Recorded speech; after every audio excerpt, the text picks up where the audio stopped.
Assalamualaikum warahmatullahi wabarakatuh. A'udzu billahi minasyaitonir rajim. Alhamdulillahi rabbil alamin wassalatu wassalamu ala asyrafil anbiya'i wal mursalin wa ala alihi wa sahbihi ajma'in. Allahumma anfa'na bima 'allamtana wa 'allimna ma yanfa'una wa zidna 'ilma. Subhanaka la 'ilma lana illa ma 'allamtana innaka antal alimul hakim. Allahumma amin.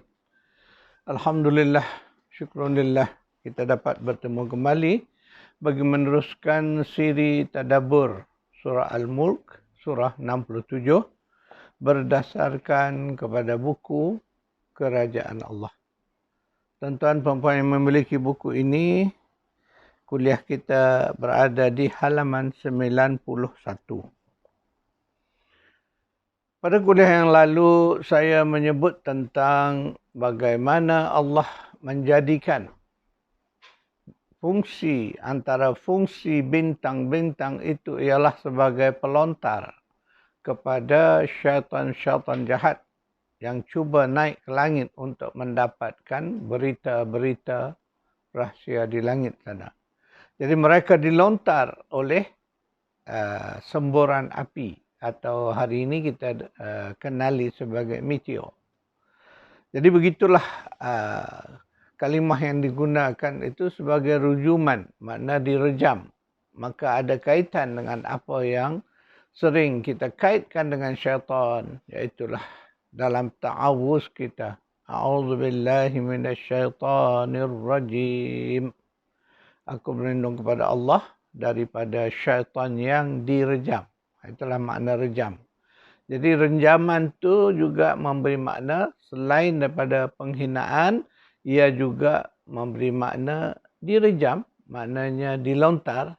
Ya, itulah yang kalimah rajim yang ada pada lafaz isti'azah yang sering kita baca itu.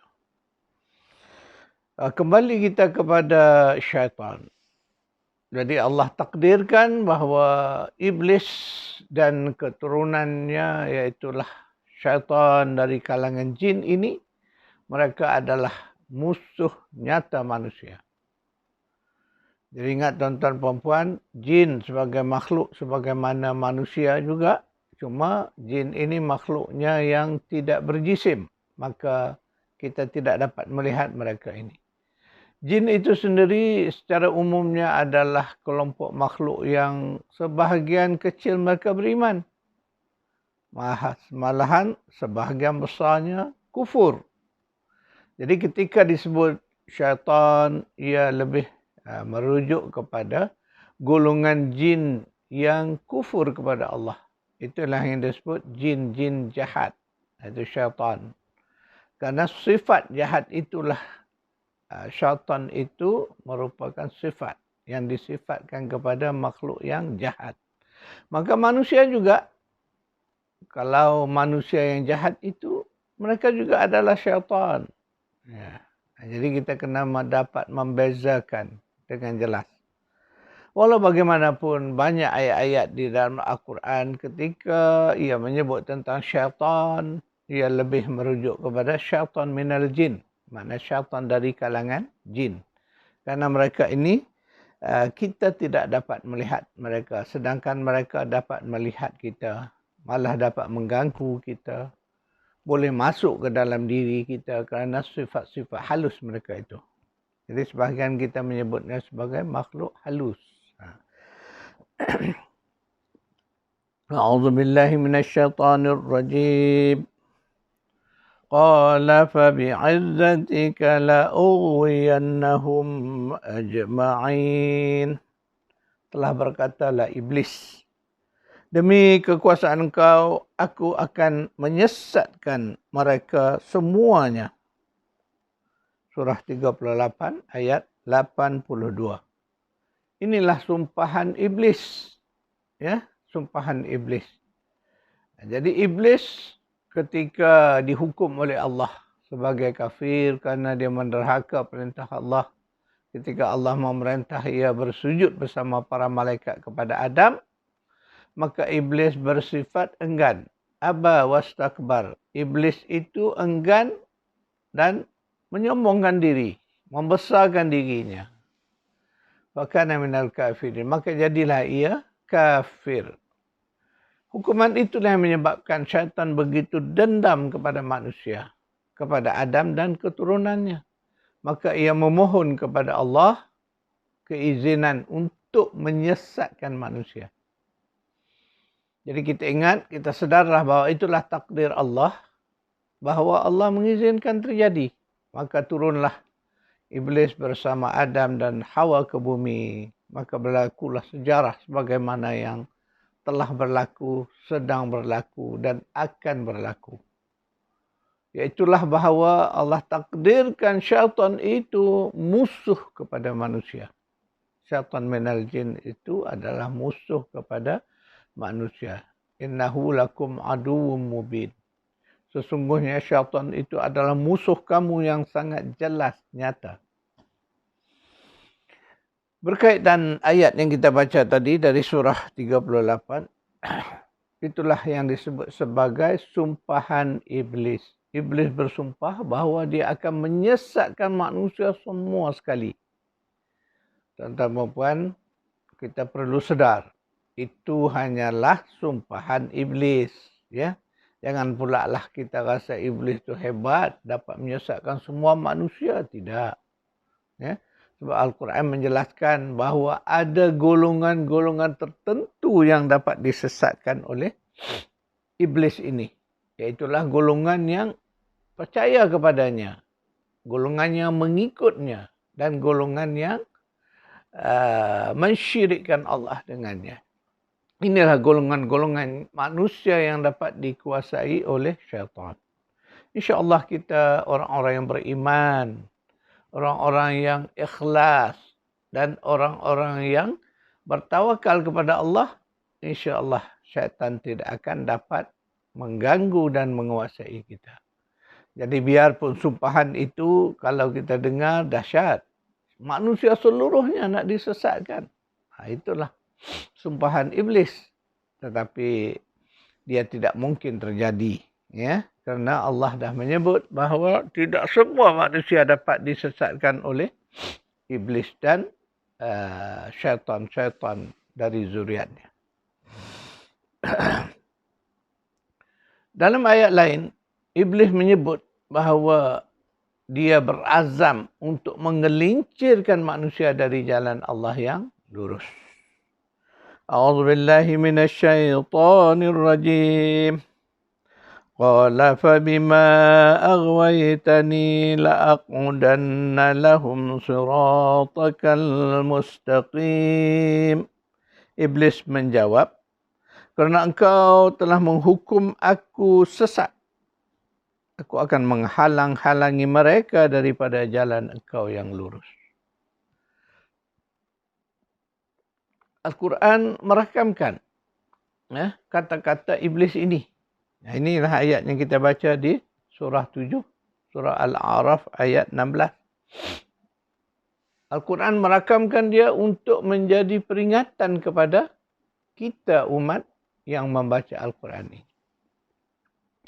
Kita orang-orang yang beriman ini, Allah mengingatkan kita bahawa itulah azam syaitan tadi, azam iblis, bahawa dia akan menggelincirkan kita daripada jalan Allah yang lurus.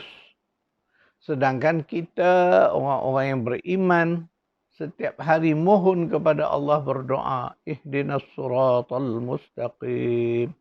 Ya Allah, ya Tuhan kami, tunjuki kami akan jalan yang lurus. Itulah antara ayat dari surah Al-Fatihah yang kita baca pada setiap rakaat salat. Maka dalam salat wajib tak kurang 17 kali minimal kita menyebutnya. Ditambah dengan salat-salat sunat yang lain, maka jumlahnya menjadi lebih banyak lagi. Kita mohon kepada Allah tunjukkan jalan yang lurus. Sedangkan iblis berazam untuk menggelincirkan kita daripada jalan lurus itu.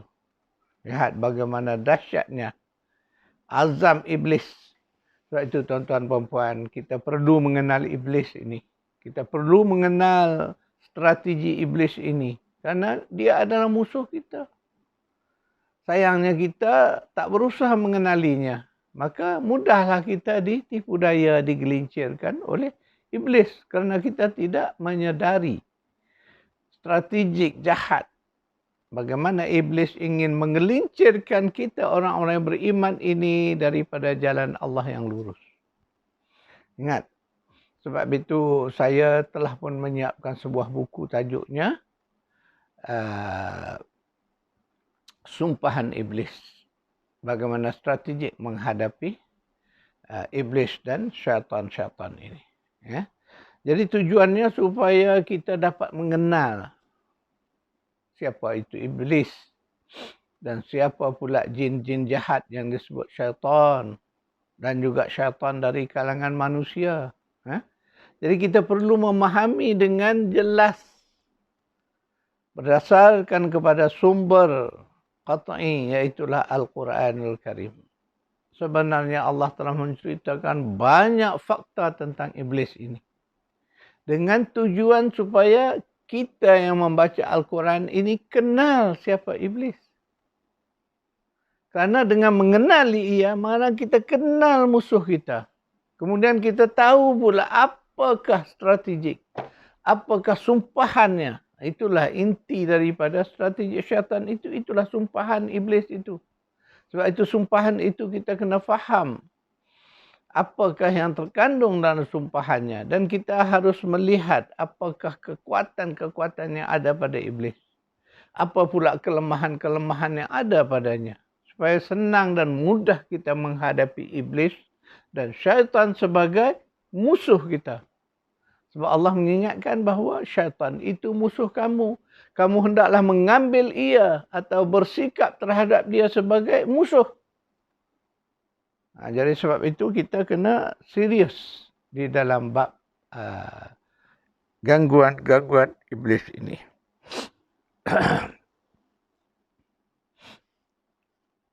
A'udzu billahi minasyaitonir rajim.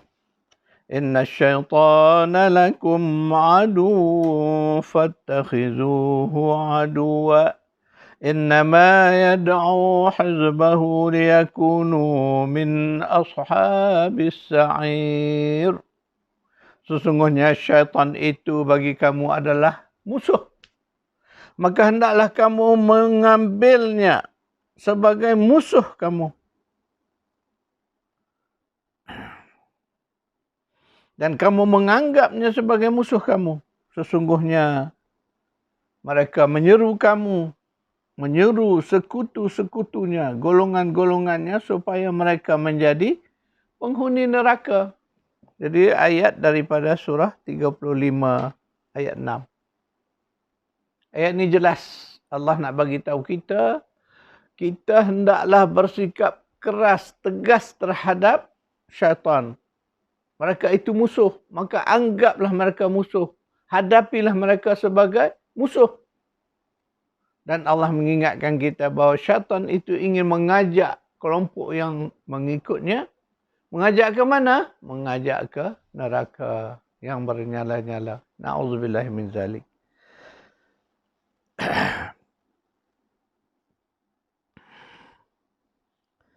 Dan ingat tuan-tuan dan puan, sebelumnya di dalam ayat surah 38, bagaimana iblis bersumpah untuk menyesatkan manusia, maka Allah membalasnya dengan menyebut.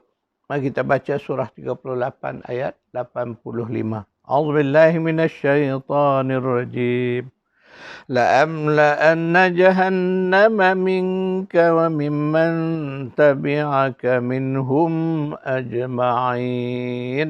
Sesungguhnya aku pasti akan memenuhkan neraka jahanam itu dengan jenis kamu dan dengan orang-orang yang mengikuti kamu di antara mereka semuanya. Itulah janji pasti daripada Allah. Dan ini sumpahan Allah yang jauh lebih benar dan lebih hebat daripada sumpahan iblis. Allah kata pasti la'amla'anna, pasti aku akan masukkan kamu semua syaitan-syaitan jahat ini, iblis dan sekutunya, dan juga mereka yang mengikutinya, baik dari kalangan jin maupun manusia yang ikut iblis, ikut syaitan-syaitan jahat ini, mereka semua akan menjadi penghuni neraka Jahannam. Itu janji yang pasti. Sekadar itu dulu, tuan-tuan perempuan kuliah kita. InsyaAllah saya akan buat catatan ayat-ayat yang kita baca pada kuliah ini.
Sekadar itu kuliah kita, insyaAllah kita akan bertemu lagi pada kuliah yang akan datang. A'udzubillahi minasyaitonirrajim. Allahumma rabbana atina fid dunya hasanah wa fil akhirati hasanah wa qina adzabannar. Sallallahu ala Muhammad wa ala ali Muhammad walhamdulillahi rabbil alamin.